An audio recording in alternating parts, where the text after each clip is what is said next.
Mathur news 24 Noida से निकलकर आज हरिद्वार में मौजूद है और एक खास मकसद से आए हैं। इसीलिए पतंजलि योग पीठ में इस वक्त हम मौजूद हैं और हमारे साथ बेहद खास मेहमान आचार्य बालकृष्ण जी मौजूद हैं। आचार्य जी, बहुत बहुत स्वागत है आपका। जी बहुत धन्यवाद। आचार्य जी, ये हिंदुस्तान के लिए मैं आपसे कुछ सवाल करूंगी।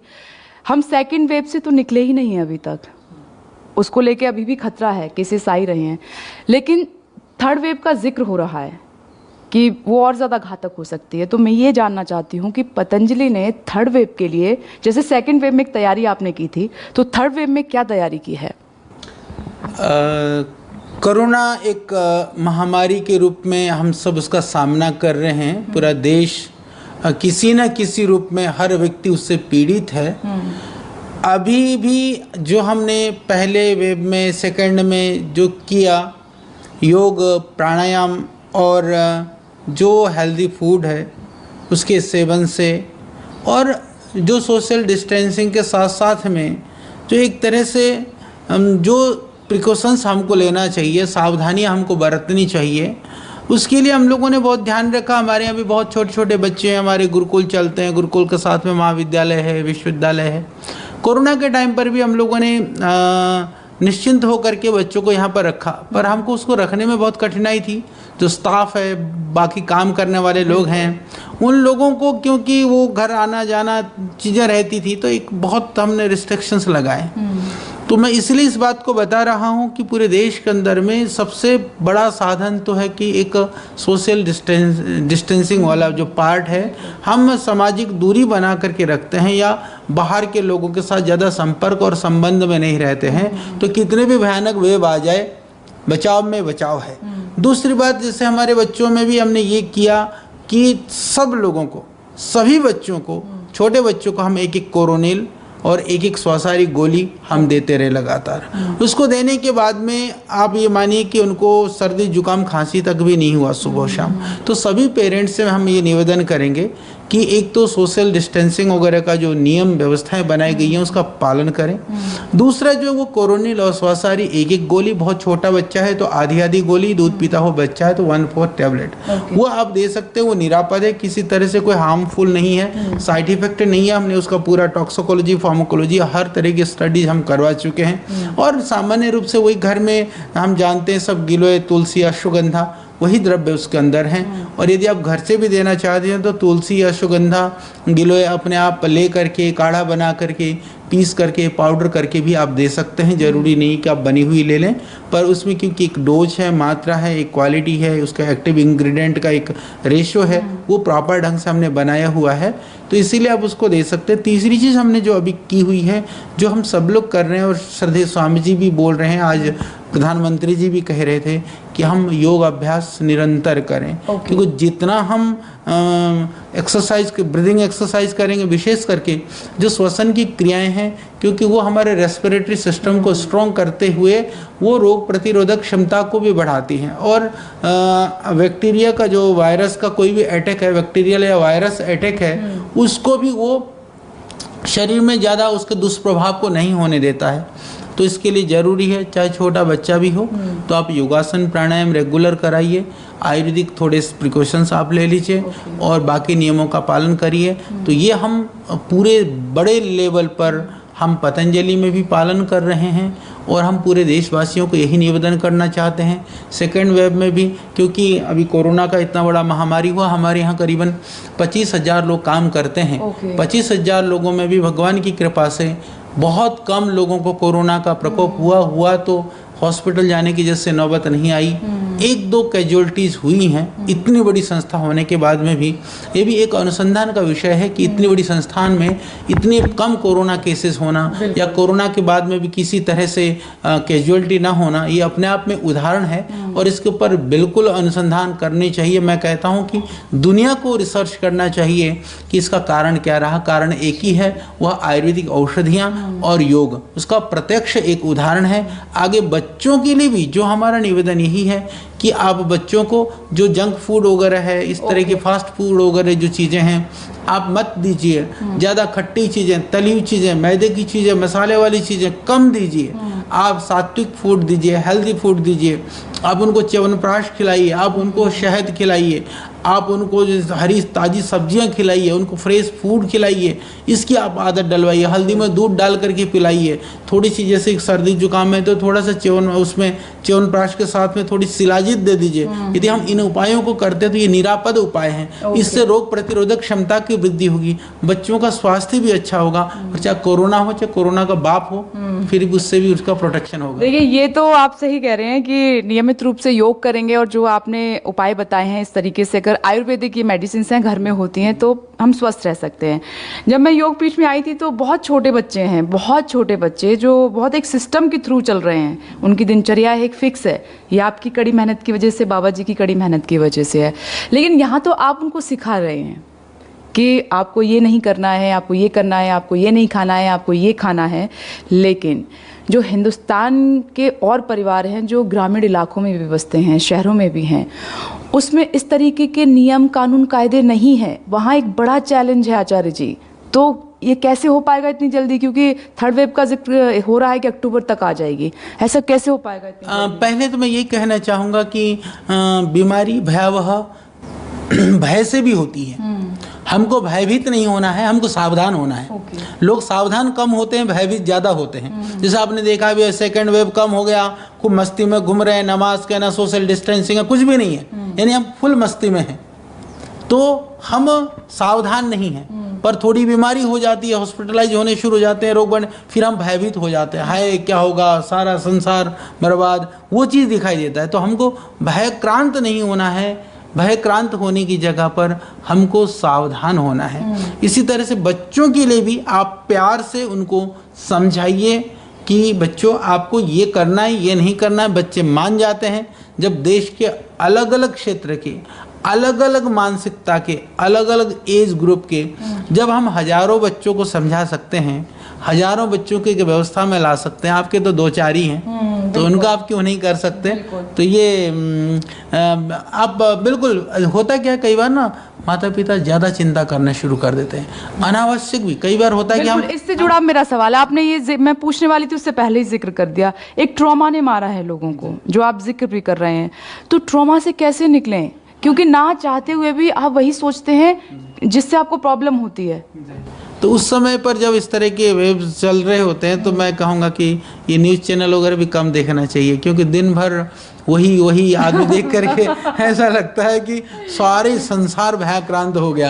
यानी कि जो भय को पैदा करने वाली चीज़ें, क्योंकि भय को पैदा करने वाली, हाँ, समाधान वाली चीज़ों पर ज़्यादा ध्यान दें। जिन कारणों से भय बढ़ता है उनसे बचें। आचार्य जी, न्यूज़ 24 तो सच मानिए समाधान पर ही बात कर रहा है। अब ये आपका मैसेज हम पहुंचाएंगे देश तक। नहीं, पर्टिकुलर आपकी चैनल की बात नहीं कर रहा हूँ मैं बात कर रहा हूँ जनरल मीडिया की बात कर रहा हूँ, क्योंकि चारों तरफ एक नकारात्मकता का, एक भय का जो वातावरण सर्जन हो जाता है, आदमी उसी में, उसको नींद में भी, सोते भी, लोग, कई सारे लोग हमको ऐसे मिले, कहते जी हमको तो दहशत होती है, रात को नींद नहीं आती है। बहुत सारी हैं, हरिद्वार में ऐसी घटना हुई, कुछ लोगों ने तो अपने को ताले में बंद कर लिया, बाद में जाके पुलिस वालों ने तोड़ करके दरवाजा खोल कर निकाल दिया। न जाने कोरोना तो चला भी जाए, पर कोरोना की वजह से जो दूसरे कॉम्प्लिकेशंस हैं, कोरोना का जो पोस्ट जो इफेक्ट जो अभी हम देख पा रहे हैं जो हो रहा है, वो कैसे जाएगा? वो एक भयावह स्थिति है। कैसे जाएगा, यही मैं सवाल पूछ रही हूँ कि पोस्ट कोविड इफेक्ट इतने बड़े हैं कि उन्होंने भी लोगों को मारा है, तो ये कैसे जाएगा, कैसे करें, इस डर से कैसे निकलें, और जो कोरोना के बाद के जो प्रॉब्लम्स हैं उनसे कैसे निकलें, कैसे बचें? उसके लिए एक ही उपाय है कि हमको, सभी लोगों से मेरा निवेदन है कि आप मन से भय निकाल दें। नहीं, निकले कैसे? सोच के तो नहीं, इसके लिए कुछ तो है कि आप नियमित रूप से सुबह प्राणायाम करें, ध्यान करें, रेगुलर नियमित रूप से करें। और एक काम और करें, जो भी आप संप्रदाय को, धर्म को, या जिसको भी मानते हो,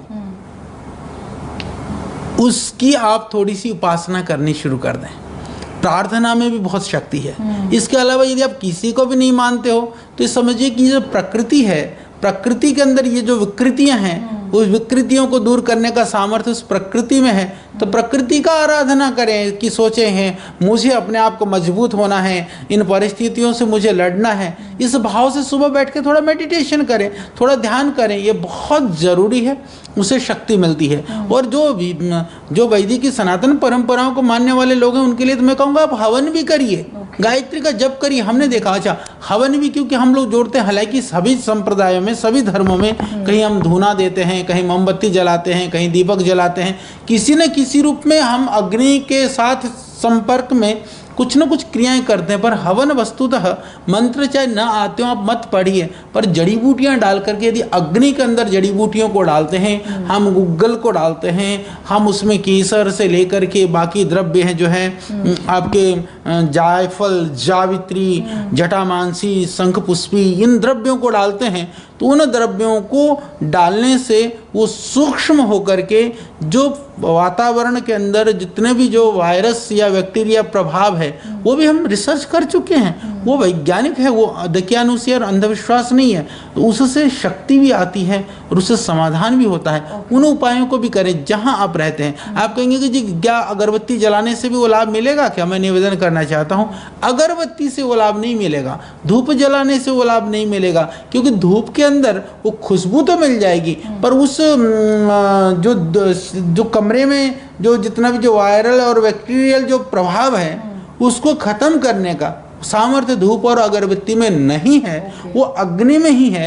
जैसे कि मैं एक उदाहरण दे दूं कि आप जैसे अग्नि में मिर्ची जैसे आप खाती हो तो 2 मिर्ची आदमी 1 मिर्ची आराम से खा लेता है, उसी 2 मिर्च को अग्नि में डाल देते हैं तो यदि कमरे में बैठे हुए हैं तो 10 आदमी को भी झेलना भारी हो जाता है। तो इसी तरह से अग्नि में पदार्थ डालने से वो नैनो साइंस है, वो नैनो टेक्नोलॉजी वाली जो चीज़ है कि उसके जो पार्टिकल इतने सूक्ष्म हो जाते हैं जाकर के वो अधिक प्रभाव को दिखाते हैं, तो इसलिए वो उपाय भी करना चाहिए।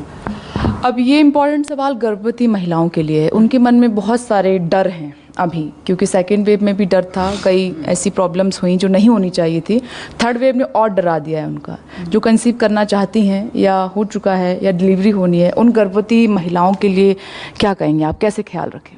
उन सभी बहनों के लिए भी यही मेरा निवेदन है, आप कतई भी भयभीत न हो। भयभीत होने से, डरने से आपके जो गर्भ में जो बच्चा है उसको भी नकारात्मक प्रभाव पड़ेगा, उसके हेल्थ पर, उसकी मानसिकता पर, उसके आगे आने वाले फ्यूचर के लिए भी वो आएगा दुनिया में तो उसके बाद भी बहुत नकारात्मक प्रभाव पड़ेगा।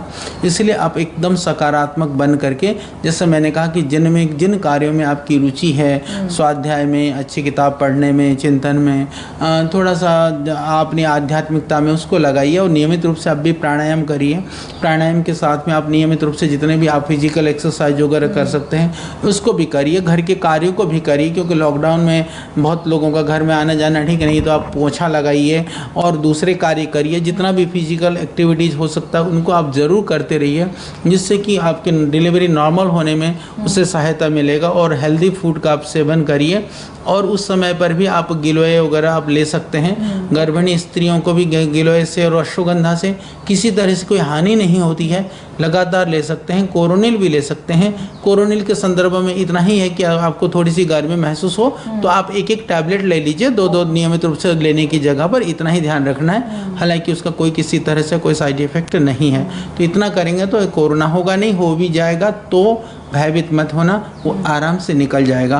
क्योंकि जो कोरोना का प्रभाव है वो शुरू के 4-5 दिन रहता है। 4-5 दिन यदि आप ठीक से अपने आप को संभाल पाए तो धीरे धीरे वो बढ़ता नहीं है, वो धीरे धीरे जा करके समाप्त हो जाता है। आपने देखा होगा कोरोना के पेशेंट्स जो घर में रहे तो वो 10 दिन 8-10 दिन के बाद लगभग सारे ठीक हो गए। हाँ। पर हॉस्पिटल में गए तो 1-1 महीना तक ठीक ना हुए, और कुछ तो वापस ही नहीं आ पाए ना हॉस्पिटल जाने के बाद। हॉस्पिटल जाने के बाद वापस ना आ पाए, वो तो एक बहुत बड़ी संख्या है। पर जो वापस भी आए तो आपने देखा होगा कि वो कई दिन के बाद वापस आए, क्योंकि जो औषधियाँ दी गई हैं कोरोना को ठीक करने के लिए, क्षमा करिएगा, लोग कहते जी कोरोना तो नेगेटिव आ गया था पर व्यक्ति नहीं बचा। इसका अर्थ क्या हुआ? इसका अर्थ ये हुआ कि कोरोना तो अपने आप ठीक हो गया, औषधियाँ ली थी, उसका दुष्प्रभाव हो गया और व्यक्ति चला गया, और कोई कारण नहीं है। तो यदि कोरोना नेगेटिव आने का मतलब दवाई से नेगेटिव आता तो बाकी कारणों से न मरता। ओके। अब मैं आपसे, स्वामी रामदेव ने भी कहा और आपने भी कहा कि जब ऑक्सीजन की बहुत ज़रूरत थी देश को, तब आपने यहाँ पर गुरुकुल में, पतंजलि योगपीठ में ऑक्सीजन का लेवल बिना ऑक्सीजन सिलेंडर के बढ़ाया है, बिना किसी मेडिसिन के बढ़ाया है।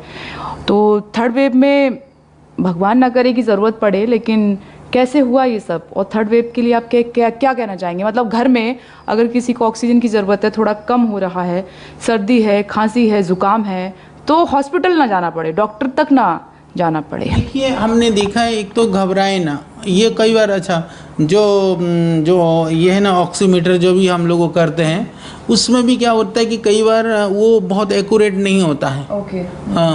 जो पल्स ऑक्सीमीटर जो हम लोग वो करते हैं ना, वो भी क्या करता है कि कई बार उसकी, जो मैंने देखा है हमारे यहाँ, तो मैंने इस चेक करने के लिए बहुत सारे ला करके रखा। यदि अच्छी जगह का, अच्छी कंपनी के बने हुए में भी कई बार फ़र्क होता है। कई बार बैठ करके ले लेने पर, कई बार लेट के लेने पर, या अलग अलग उंगलियों पे लेने पर, लेने सही ढंग से लगाए जा रहे हैं, क्योंकि आदमी हड़बड़ाहट में होता है, घबराहट में होता है, और इसी मानसिकता में जी रहा होता है कि थोड़ी सी परेशानी हुई तो मेरा ऑक्सीजन तो नीचे जा रहा है।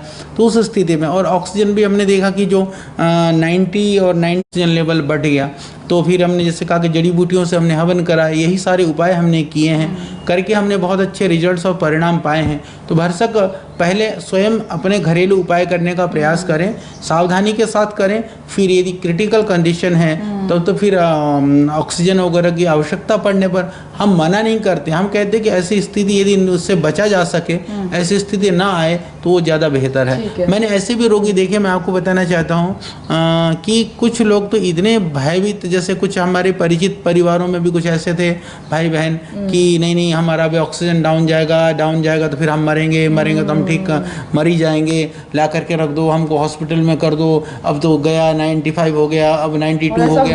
हाँ, और जब वो कहता 92 हो गया, 95 हो गया, तो उसको तो ऐसा लगता है कि हाँ ऑक्सीजन लेवल धीरे धीरे, यानी कि आदमी बैठे बैठे ये सोचने लगता है कि अब तो मैं जाने वाला हूँ, अब तो मैं मरने वाला हूँ, कोरोना आ गया, फिर बुखार हो गया। सच बताऊँ तो एक हमारे परिचित हैं, उनकी परिवार में तो कैजुअलिटी हो गई, क्योंकि पहले उसको कोरोना ने कोई रिपोर्ट नहीं आया था, तब तक वो ठीक थी, बुखार चढ़ करके बुखार लगभग ठीक हो गया था। उसके बाद में ठीक होने के टाइम पर उसको कोरोना का रिपोर्ट आया कि पॉजिटिव है। पॉजिटिव का उसको पता चलते ही वो धीरे धीरे ऑक्सीजन लेवल डाउन शुरू हो गया। तो ये साइकोलॉजिकल आप देखेंगे, मानसिक रूप से बहुत फर्क पड़ता है इस तरह के रोगों में, वो हमको ध्यान रखना जरूरी है। आचार्य जी, इसलिए तो हम आए हैं आज आपसे बातचीत करने के लिए, ताकि थर्ड वेव में ऐसी चुनौतियों का सामना ना करें, लोग ट्रॉमा से नहीं गुजरे, डर ना मारे उनको, कम से कम उस समय वो हिम्मत रखें। एक आखिरी सवाल मेरा ये है कि सेकेंड वेव में आपने ज़ोरों से तैयारियाँ की थी इम्यून बूस्ट करने के लिए, और तमाम कोरोनिल सहित और भी औषधियाँ थी जो आपने बताई थी देश को।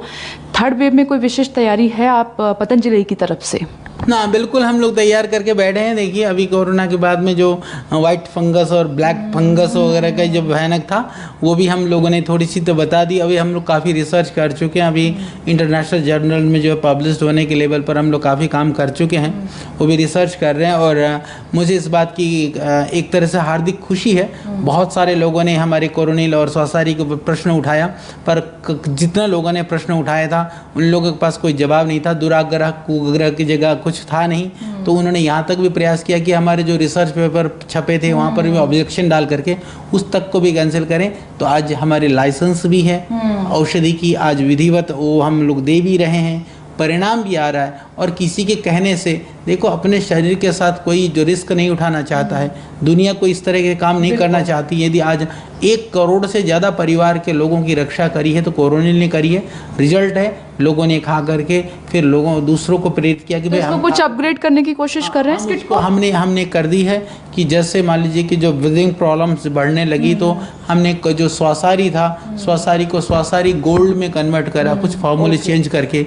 उसके भी हमारा in vivo in vitro trials हो चुके हैं, उसकी टॉक्सिकोलॉजी हम देख चुके हैं टॉक्सिक पने पर। तो वो नॉर्मल स्वासारी से ज़्यादा क्रिटिकल कंडीशन में वो बढ़िया काम कर रही है, उसके ऑक्सीजन लेवल को बढ़ाने में बढ़िया काम कर रही है। तो बच्चों के हिसाब से भी, क्योंकि वो स्वासारी गोल्ड कैप्सूल फॉर्म में है, छोटे बच्चे हो तो उस कैप्सूल को खोल करके भी थोड़ी थोड़ी मात्रा में शहद के साथ चटा सकते हैं। वो औषधि तैयार है, छोटे बच्चों के लिए भी, बड़ों के लिए भी। इसके अतिरिक्त जो है स्वासारी कोरोनिल पूरा काम कर रही है और अच्छे उसके रिजल्ट्स हैं। आप घबराइए नहीं। हाँ, इतना ज़रूर मैं निवेदन करना चाहूँगा, क्योंकि जब हम थोड़े से ठीक हो जाते हैं तो लापरवाह रहते हैं, लापरवाह मत रहिए। और अभी कोरोनिल स्वासारी, क्योंकि अभी एकदम कोरोना का प्रभाव नहीं है, तो हमारे पास औषधियाँ उपलब्ध हैं। बाद में एकदम बढ़ गया तो लोग भागम भाग करना शुरू कर देते हैं, लोग ब्लैकमेलिंग में बेचना शुरू कर देते हैं। भाई हमने तो वही 545 रुपये में पूरी किट दे रहे हैं, आपकी पूरी परिवार के लिए 15-20 दिन की औषधि दे रहे हैं, वो उतनी की ही है। तो पहले से ले करके कम से कम एक किट 2 किट हर परिवार के लोग ले करके रखें, जिससे कि आवश्यकता आने पर आप प्रयोग कर सकें। आचार्य बालकृष्ण जी, बहुत बहुत शुक्रिया आपका न्यूज़ 24 से बातचीत। धन्यवाद धन्यवाद। तो ये थे आचार्य बालकृष्ण जी। उन्होंने सिंपल फंडा बताया, आपको कुछ नहीं करना है। देखिए, योग तो आपको जीवन में उतारना है, 5 मिनट कीजिए, 10 मिनट कीजिए, लेकिन आपको करना है जो कि आपको फिट एंड फाइन रखेगा। ये सबसे बड़ा मंत्र है। दूसरा, ट्रॉमा से नहीं गुजरना है, डरना नहीं है। जब संकट आएगा तो आपको हिम्मत से मुकाबला करना है और नेगेटिव जितनी भी खबरें हैं उनसे दूर रहना है। तीसरा, बहुत सारी चीज़ें घर में होती हैं। आप कोरोनिल अगर नहीं ले पा रहे हैं तो घर में भी कई सारी ऐसी औषधियाँ हैं, हल्दी है, दूध है, तुलसी है, इन सब का आप प्रयोग कर सकते हैं। चौथा, वैक्सीन आपको लेनी ही है। और 5वीं बड़ी बात जो कही, अगर कुछ ऐसा हो रहा है कि कंट्रोल में नहीं है तो बिना डॉक्टर की सलाह के आप कुछ भी ना लें। नमस्कार, आप देखते रहिए न्यूज़ 24।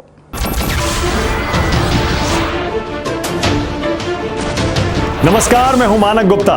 अगर आपको हमारा ये वीडियो पसंद आया हो तो इसे लाइक और शेयर जरूर करें, और हां, हमें सब्सक्राइब और फॉलो करना ना भूलें ताकि आप देश और दुनिया की कोई खबर मिस ना करें।